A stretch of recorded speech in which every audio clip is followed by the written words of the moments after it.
Web3 could be a huge catalyzer for something that we call the creator economy, where we can have because it's decentralized and it doesn't live in a place and it transcends borders, regulations, if it really wants to, like, you can't ban Bitcoin. Sure, you can be like, okay, you're not allowed to transact in Bitcoin, but effectively you can't ban it.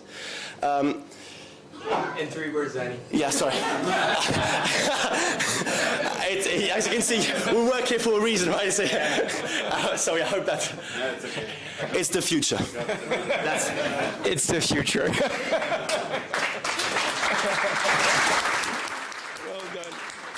Questions? Yes. I know since FTX, centralized exchanges have been taking a hit in terms of reputation. Are you considering any steps towards proof of reserves or even better, proof of solvency?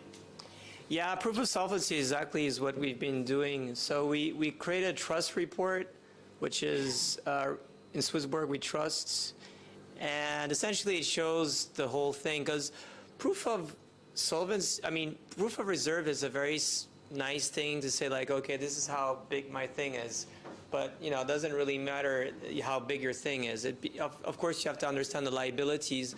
But more importantly, what I think, so we're all here, if you just want to make some money, you could just buy NASDAQ stocks. You probably make a very good money as well, to be honest. If you're in crypto, of course you want something different, but you want as well to understand what's the value of how this blockchain, how this Web3 could change the world. And I think that what's important here, maybe go back to the report itself. You could look at the size of the funds and all of that, but I think so what's more important is what's the company's mission first. If you're investing into any company, and this is why Tesla has been one of the only one that has been successful so well, is because they have a strong mission. Then you have to understand who are the partners behind the company. If you're now exchanging and you're putting all your money on one exchange and this corporation essentially has a different agenda and is doing some weird things, why would you do that? Where is the company held? Who are the beneficial owners in the company? What is the organizational chart? And go into those questions that most audited companies have, right? And those companies that are not audited will never give that information. And that for me is really one of the most important things. You know, liabilities and obviously understanding the financial position is very important, but understanding who are the people behind and where are they regulated, that's very important. FTX, for example, good one. What's going to happen with US users? I could tell you they're the only one who are going to get back their money. Not a lot, but they'll get back something, and we know that. Like the hack, we all know that the hack is not a hack. It's just that it's money that's fueled went to FTX corporation because they know that they have regulatory stage there, and they're going to have to pay back therefore. So all of these different questions are, I think, so very important for the future of what we're doing with crypto and who are we trusting essentially. Thanks for the question. It is all on-chain as well. So all the assets are published on-chain, and we're going to go even beyond so that we can prove the off-chain assets as well. I don't know, you're working with this now. But very smart people are working on it, much smarter than we. Because obviously SwissBorg, we have fiat, we have crypto, we have crypto on exchanges because we're on different exchanges. So it's a little bit more complicated just saying this is our smart contracts, here check out our wallets. Other questions? Yes. When will the SwissBorg debit card be produced?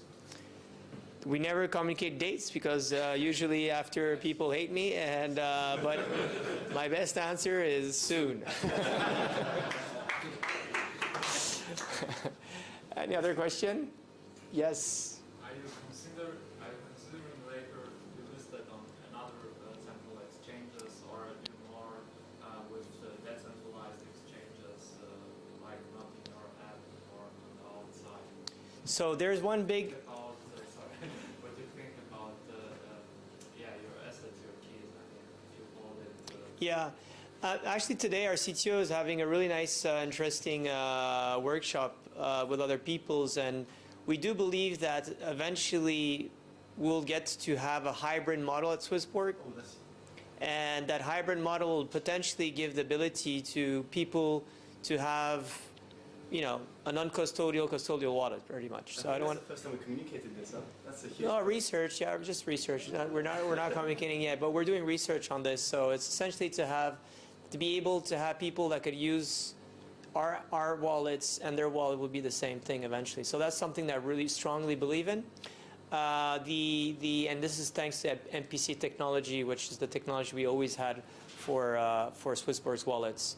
The second question was regarding SEX. Yes, there's one big exchange that wants to list us for some time, but we need to do some updates and things like that. So there's some process. And regarding listing on Binance, I have no clue. Maybe one day. Hopefully CZ, I'll see him 2 weeks, so I'll try to ambush him a bit and get him listed over there. Yeah, coming back to the credit card, could you give some more specifics on the key figures? What will be the case? Yeah, so it's a debit card first. It's not a credit card. To be honest, I'll let you keep the surprise because there's cool things about. Obviously, we're going to have a unique one, which is people participating right now for the 1,500 euros or more, 1,500 francs or more. But the specifics like cashbacks and things like that, we're still evaluating the different ways, and if we're going to do this following the premium tiers, and there's a lot of different things we need to. I don't want to unveil yet because it's the product team that will be very pissed at me after. Sorry about it. Can I say something just because of the tiers and cashback? Can you avoid that something happened like in crypto.com that you later get your fans on you because you're changing? 100%. Yeah, I think so. There's no free lunch forever. You guys know it. If there's always cashback, it has to come from somewhere, right? So, yeah. But I do believe on that. There's one thing that Danny is working on, and I think so. This is something for the future to SwissBorg is data monetization. I will just, stop on that one. But this is something that we really want to ensure that SwissBorg we will be able to go into that direction, because that's a big point, and I think so. A lot about Web3 is data monetization. It's like Brave does it with this platform. Yes, no, there's many different ways of doing it. Data monetization is one of the key components of Web3, as well, bringing the value of the data you produce away from the big mega corporations that currently farm it, such as Facebook, the Metas, the Googles of this world, and bring it back into your hands. You yourself being able to decide what data you want to monetize, in what way, what to keep private, and you really have the ownership of that. That goes a long way in Web3. To answer your question, compared to Crypto.com, at the highest possible level, the ethos is always the same, right? They bought God knows what stadium in America and the NFL, and they promised you this big cashbacks that would never sustainable. It's not a SwissBorg way of doing things. And in the short term, it's really hard because people by nature, human nature is very short-termist, and you're like, oh, well, they give bigger yields, I'm going to go there. But we do think that over the long term, when the fundamentals and the first principles are correct, that's what's going to, over the long term, be able to propose you forward. And we've applied this to the yields, we've applied it to thematics, we'll apply it to cards without doubt. Any more questions? Yes. What do you see as your biggest challenge over the next couple of years? Wow, that's a very good question. That's. Top three. I can give it from product perspective, but we have the CEO here.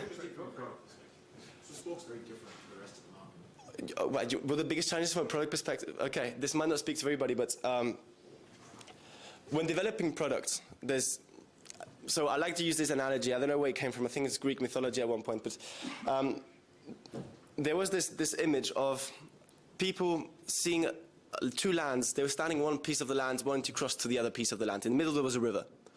And the first intuition is, okay, we've got brains, we've got materials and resources, we'll build a bridge. And people, human ingenuity will want you to build a bridge. There's a certain pride in building that bridge and then reaching the other side of that land. What we do at SwissBorg is we take a step back and we try and look if we're on an island and we need to build a bridge, or whether it's a peninsula and we can just walk around. What I'm trying to say with this is that there's a deeper thought into building product at SwissBorg, which is probably what I like the most in the entire process. But it requires time. And we live in a world where it's hyper-rational, and products tend to be hyper-rational. They tend to go straight to the finishing line, and most of the time leaving a lot of value on the table. So what we're trying to fight, and it comes back a bit to what I mentioned before with Crypto.com, is we're trying to fight products and other companies in the industry that try to tell you what you want to hear and don't actually try to solve the deeper underlying problem. And so often there's the perception that we take longer and that other competitors might implement something faster. And I think that's a hard thing to do, because you need to always remind yourself that it is better to take a few more steps back and do things properly than rushing into a solution that might not be the right one. At SwissBorg, we have really cool, amazing thought leaders such as Cyrus, such as Anthony, that implement that culture a lot, and we certainly try to put that into a product. So from a product perspective, that's a huge challenge, to not fall in the fallacy of developing quick and bad, amazing thought leaders, and doing things proper way with a deeper sense. And then from a high-level perspective, I'm sure there's many different challenges, but Yeah, I think so. It's always making sure that we do have a crazy amount of businesses within that business. Those 7 layers we showed earlier could be 7 different companies. So it's always, where do you put the really, the effort on at a certain time? Obviously, the Launchpad is something very exciting. We're talking to companies that have 100 million plus users that would like to potentially do their fundraise through us. And these are companies that have, they're in the Series E, Series D. So we're able to capture these companies, and they convert 1% of the users just to be investors. They will be able to download our app and essentially become eventually premium and have this cross communities. So this is like one thing that we really want to work hard on. The regulatory approach is obviously getting harder and harder. FINMA, it looks, no one's working for FINMA here? Okay, because they have to say yes, like police people. Okay, so with the FINMA, it looks like things are getting quite clear, and things are good. With the other regulators in Europe, it's getting harder and harder and harder and harder. It's getting really, really robust. But for that, it's great at the same time, because our competitors won't cope with this. And the MiCA is coming very, not soon, but it's going to happen in the next 16, 18 months probably, right? So this will enable us to position ourselves for Europe, which is good. And the third is, making sure that the community is always happy and using our app on a daily basis. Other questions? One last question, and then we'll go for the game, and then drinks and food. We're all good? Okay, so I'll ask everyone to take your phones out. Okay, it's a very easy game. So you go on kahoot.it. Okay, why is it not working?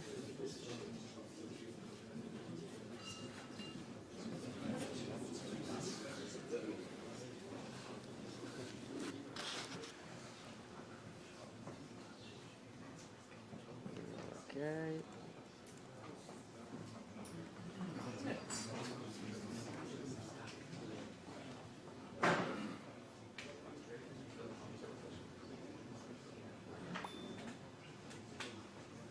And then you have to put the code pin is 7293565.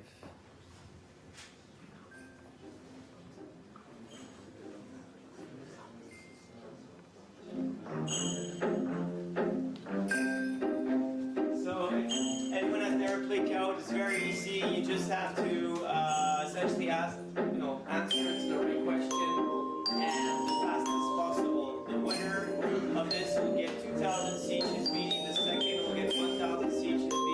The third will get 500 CHSB. And the rest will have a big smile for the rest.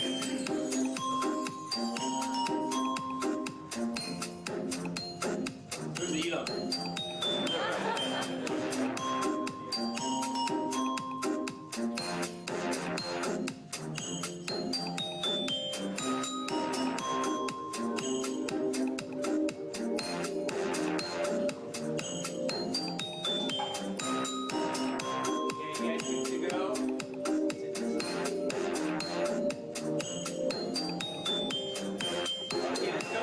Ready? All good?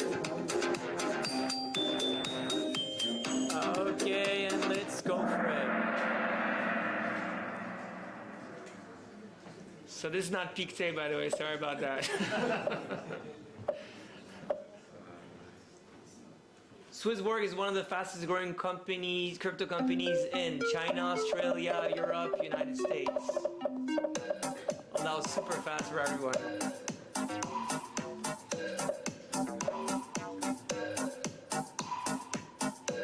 Okay, that was an easy one. Yeah, we're not in the US.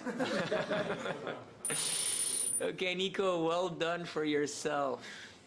6 more to go. SwissBorg reached the unicorn status in 2017. True or false?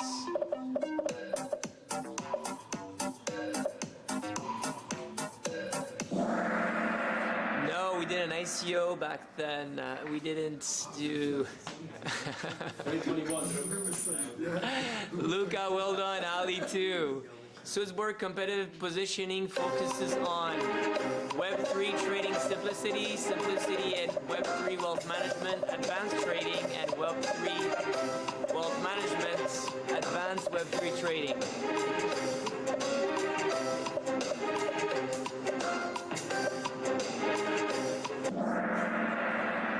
So it was up on the right, and it is simplicity and Web3 wealth management. Yes, well done, Luca is on fire, man. The smart exchange connects up to 4 different exchanges. True or false?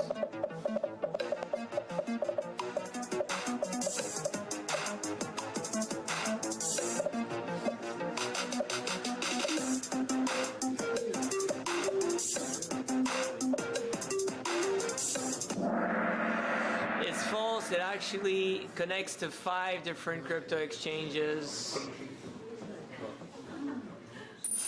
Man, Lucas, get everything right. Foodie, well done. That's nice, Foodie. That means ass in German, right, Foodie, no? In which cities does SwissBorg have presence offices? Tallinn. This is a multi-choice, by the way. Sorry, so you have to answer many questions here. Many answers. Tallinn, Geneva, London, Dubai, Lausanne, Lisbon.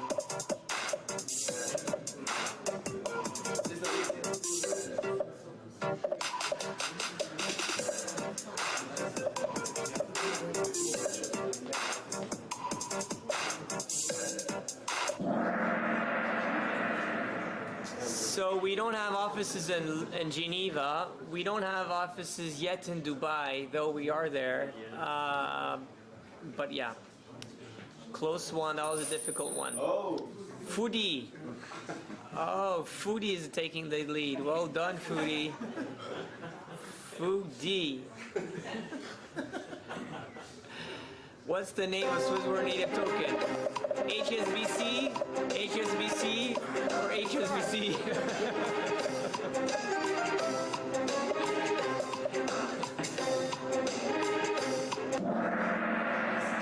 It's definitely CHSB. Does someone know what CHSB stands for, by the way? Sorry?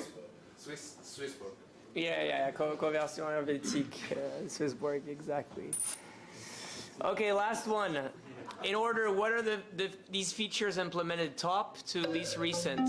So what is the first layer, the second layer, the third layer, the fourth layer?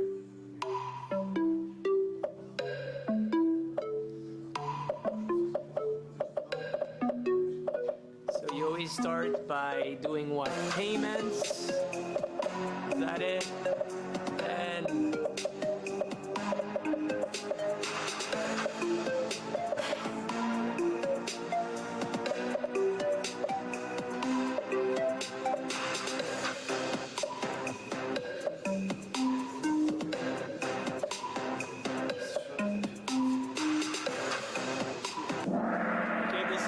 this is the time. Foodie, who are you? Where are you? Did you make it right or not? No. Ay.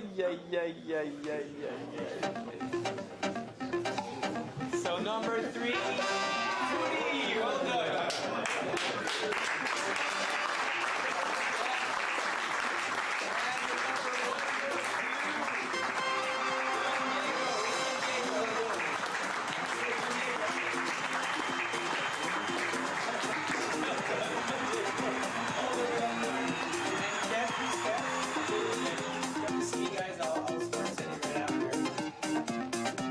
really, thank you so much, everyone, for listening.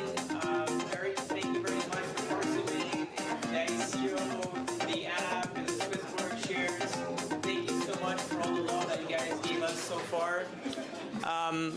Now there's still a lot of t-shirts left, beer, food, hats, whatever you guys want, and we'll be here for at least another hour. So thank you so much for making it a warm welcome.